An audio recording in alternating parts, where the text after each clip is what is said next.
শুভেচ্ছা জানিয়ে শুরু করছি আজকে রশিদ হায়দারের খাঁচায় মুক্তিযুদ্ধভিত্তিক একটি উপন্যাসের পর্যালোচনা। প্রথমে আমরা লেখক সম্পর্কে দু চারটি কথা বলতে চাই। রশিদ হায়দার কথা সাহিত্যিক এবং গবেষক হিসেবে পরিচিত। সম্পাদনা সহ মোট 15টি গ্রন্থ তিনি রচনা করেছেন। তার সম্পাদনায় মুক্তিযুদ্ধভিত্তিক স্মৃতি 71 নামে 13 খণ্ডের গ্রন্থ বাংলা একাডেমি থেকে প্রকাশিত হয়েছে। তার লেখা খাঁচায় উপন্যাসটি প্রকাশিত হয় 1975 সালে এবং অন্ধ কথামালা 1980 সালের রোববার ঈদ সংখ্যায় প্রকাশিত হয় এবং গ্রন্থাকারে প্রকাশিত হয় 1981 সালের জুন মাসের কলকাতার ডিএম লাইব্রেরি প্রকাশনা থেকে। বাংলাদেশে বেরোয় 1987 সালে। পরবর্তীকালে দুটি উপন্যাস এক মলাটি খাঁচায় অন্ধ কথামালা নামে গ্রন্থাকারে প্রকাশিত হয়। খাঁচায় মুক্তিযুদ্ধের শেষ 13 দিনের ঢাকার যুদ্ধ পরিস্থিতির প্রেক্ষাপটে রচিত প্রায় 100 পৃষ্ঠার একটি নাতিদীর্ঘ উপন্যাস। অন্ধ কথামালায় মুক্তিযুদ্ধের প্রারম্ভিক দিকের প্রেক্ষাপটে রচিত। ধানমন্ডি লেকের উত্তর পাশে মিরপুর রোডে একটি তেতলা বাড়ির উপন্যাসের পটভূমি। এই বাড়িতে জাফররা খিলগাঁও থেকে 1971 সালের সেপ্টেম্বর মাসে এসেছে। এই উপন্যাসের প্রধান চরিত্রগুলো প্রথম পৃষ্ঠাতেই তাস খেলার মধ্য দিয়ে পাঠকের সঙ্গে পরিচয় ঘটে। তারা একই বাড়ির বিভিন্ন তলার বাসিন্দা এবং তাদের মিথস্ক্রিয়ার আখ্যানের নির্মাণের ভিত্তি রচিত হয় 6টি অধ্যায়ে। যুদ্ধ বিজয়ের সংবাদের পরিপ্রেক্ষিতে খাঁচায় বন্দি টিয়ে পাখিকে আকাশে উড়িয়ে দিয়ে আনন্দ উচ্ছ্বাসের মধ্য দিয়ে শেষ হয়। 71 সালের স্বাধীনতার 2-3 মাস আগে থেকে যুদ্ধের সঙ্গে যারা জড়িত ছিল না তাদের ছিল অখণ্ড অবসর। সারা দেশেই তখন চাকুরেরা অফিস আদালত বর্জন করেছে, কৃষকরা গা ছাড়া ভাব নিয়ে কৃষিকাজ করে, ব্যবসায়ীরা ভয়ে আতঙ্কে দোকানপাট ইচ্ছে মতো অনিয়মিতভাবে খুলে, ছাত্রছাত্রীরা ছুটি কাটায়। মনে হয় সবাই স্বাধীন দেশের নতুন সূর্যটি দেখার অপেক্ষা করছিল। ইনডোর গেম, বিশেষ করে তাস, ক্যারামবোর্ড, লুডো ইত্যাদি খেলা খেলে এবং ট্রানজিস্টার রেডিও খবর শুনে দিনাতিপাত করা ছিল তখনকার অনেক মানুষের প্রধান কাজ। এই উপন্যাসের প্রধান চরিত্রগুলো তাস খেলার মধ্য দিয়ে সময় ক্ষেপণ করার চিত্রটি যথার্থভাবে ফুটে উঠেছে। ভূমিকা পর্বে লেখকের ভাষ্য মতে স্বাধীনতার উষা লগ্নে 13 দিনের সময়সীমার কাহিনী বর্ণিত।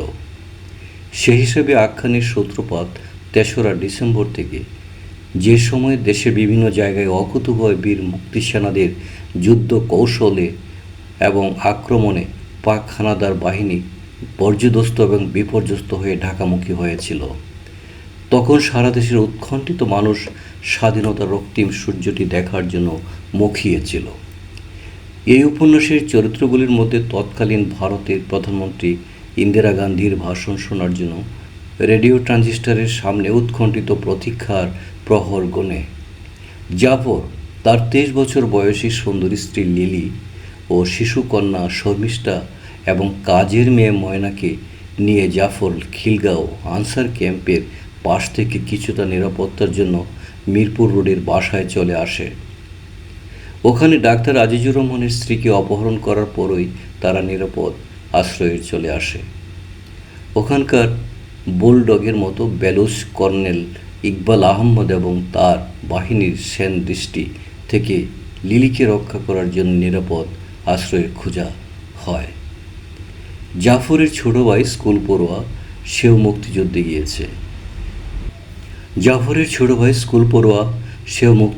গিয়েছে। খিলগাঁওয়ের তরুণরা বাসায় ছাপাখানায় বসিয়ে বিভিন্ন ধরনের লিফলেট ছাপিয়ে বিতরণ করে। জুলাই মাসে যাতে শিক্ষার্থীরা মাধ্যমিক পরীক্ষা না দেয় সেজন্য গোপনে চিঠিও বিলি করে। এই ঘটনার পরিপ্রেক্ষিতে 5 জন নিরপরাধ তরুণকে পাক সেনারা নৃশংসভাবে হত্যা করে। এই কাজগুলো করা হচ্ছিল জাফরদের ভাড়া বাসার একটি রুম থেকে। বাড়িওয়ালার ছেলে লুৎফরও গেরিলা মুক্তিযোদ্ধা ছিল। দালাল সব জায়গায় ছিল। খিলগাঁও এলাকার এমন এক মাধ্যমিক পরীক্ষার্থী বাদলের পরিচয় পাওয়া যায়। লিলির বড় ভাইকে দালাল বলে সন্দেহ করা হলেও তার প্রমাণ লেখক দাঁড় করাননি। হয়তো এটি একটি সাসপেন্স, কিন্তু বাদলের দালালির পরিচয় পাওয়া যায়।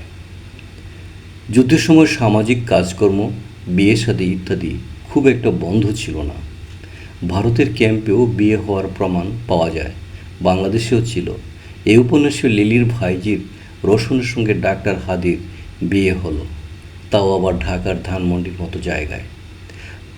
রোশনের বিয়ে এবং লিলির দুই ভাইপোর মুক্তিযুদ্ধের ঘটনা, নকশালদের অত্যাচার ইত্যাদি ঝক্কি ঝামেলা থেকে মুক্ত থাকার জন্য কুষ্টিয়া থেকে ঢাকায় এসে ওঠে জাফরের বড় বোন সেই মিরপুর রোডের তেতলা বাড়িতে।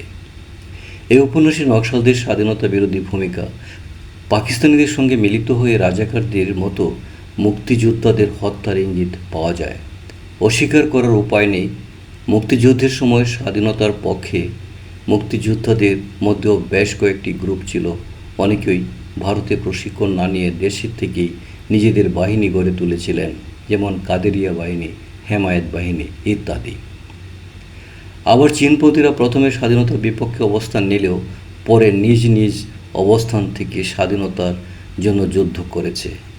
কিছু নকশালপন্থী রাজাকার, আলবদর এবং আল শামস বাহিনী সরাসরি হানাদারদের পক্ষে কাজ করে এবং অনেক মুক্তিযোদ্ধাদের হত্যাও করেছে। একটি কালো মেয়ের কথা উপন্যাসেও চীনপন্থীদের ভূমিকার ইঙ্গিত পাওয়া যায়। মিরপুর রোডের তেতলা বাড়ির বিভিন্ন ফ্লোরের বাসিন্দাদের মধ্যে টান টান উত্তেজনা সৃষ্টি হয়েছে যখন আকাশ কাঁপিয়ে গুলির শব্দ এবং আলোর ঝলকানি দেখতে পেল। ভারতের বিমান হামলা শুরু হয়েছে। জাফর, তাহের, মন্টু সহ কয়েকজনের মধ্যে কথোপকথন, যুদ্ধ পরিস্থিতি বিশ্লেষণ শুরু হয়েছে। স্মৃতিচারণে 65 সালের ভারত পাকিস্তানের যুদ্ধের বিশ্লেষণও তাদের আলোচনায় স্থান পায়। রেডিও খুলে বসে খবর শুনে বিবিসির। শহরে চরম উত্তেজনা, সাইরেন বাজছে। আলবদর বাহিনীর কর্মীরা প্রচার করছে ভারতের 6টি বোমারু বিমানকে ভূপাতিত করা হয়েছে। এটি বাড়িয়ে বলা হয়েছে তা বুঝতে পারে উপন্যাসের পাত্রপাত্রীরা। তবে সেদিনকার আলবদর বাহিনীর সদস্যদের কর্মতৎপরতা বিধৃত হয়েছে। সে সময়ের আলবদরদের পান্ডা চৌধুরী মঈনুদ্দিনকে দেখানো হয়েছে, যার সম্পর্কে আমরা পরবর্তীকালে জানতে পারি যে 1971 সালে জাতিকে মেধাশূন্য করার নীল নকশা অনুযায়ী 71 সালের 11 থেকে 15 ডিসেম্বরের মধ্যে বুদ্ধিজীবী হত্যাকাণ্ডের দায়িত্বপ্রাপ্ত আলবদর বাহিনীর চিফ এক্সিকিউটিভ ছিল আশরাফুজ্জামান খান এবং চৌধুরী মঈনুদ্দিন সেই পরিকল্পনার অপারেশন ইনচার্জ। এই হত্যাকাণ্ডের জন্য আন্তর্জাতিক অপরাধ ট্রাইব্যুনালে তার মৃত্যুদণ্ডের রায়ও হয়। যুদ্ধের পর যুক্তরাজ্যের পালিয়ে গিয়ে নাগরিকত্ব লাভের কারণে রায় কার্যকর করা সম্ভব হয়নি। স্বাধীনতার দ্বার প্রান্তে নভেম্বরের শেষের দিক থেকেই দেশের বিভিন্ন এলাকায় পাকিস্তানি হানাদার এবং রাজাকার মুক্ত হওয়ার খবর সারা দেশেই ছড়িয়ে পড়ার কারণে শুধু মিরপুর রোডের ওই বাড়িতেই টান টান উত্তেজনা ছিল না, এই উত্তেজনা ছড়িয়ে পড়েছিল সারা দেশেই। সারা দেশের চিত্রই মূলত প্রতিফলিত হয়েছে এই উপন্যাসে।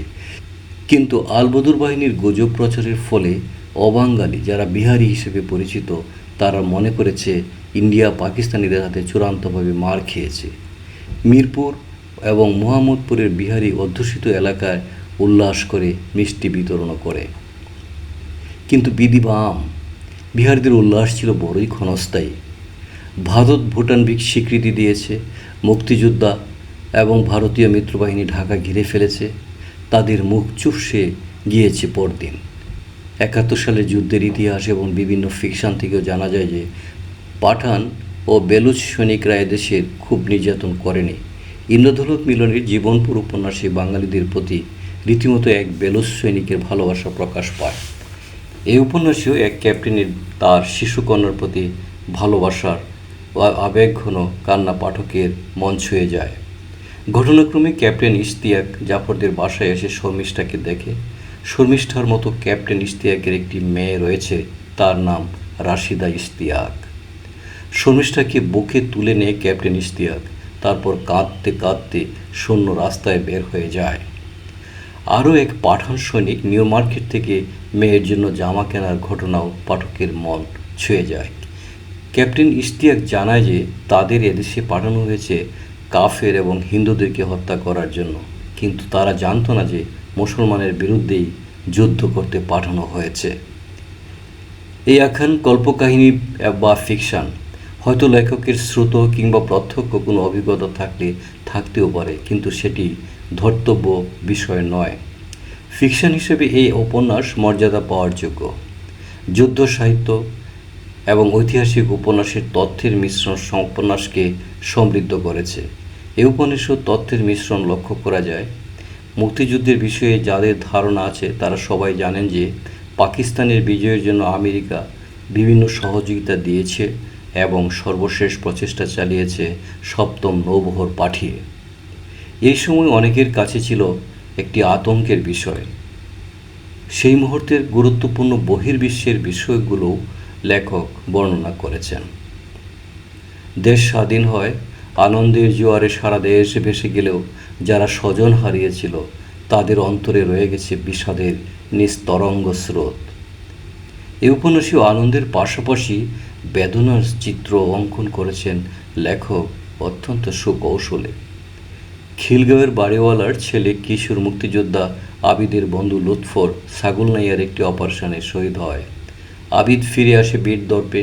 এই উপন্যাসে আরেকটি বিষয় পাওয়া গেল যা মহান মুক্তিযুদ্ধেও কোনো ব্যক্তির দুরাচার দুর্লক্ষণীয় নয়। নরসিংদীর একটি অপারেশনের সময় ব্যাংক থেকে 10 লাখ টাকা নিয়ে উধাও হয়ে গেল সবচেয়ে সিনসিয়ার মোশাররফ। সর্বোপরি এই উপন্যাসে দানা বাঁধা কোনো গল্প নেই যে গল্প পাঠককে আটকে রাখতে পারে।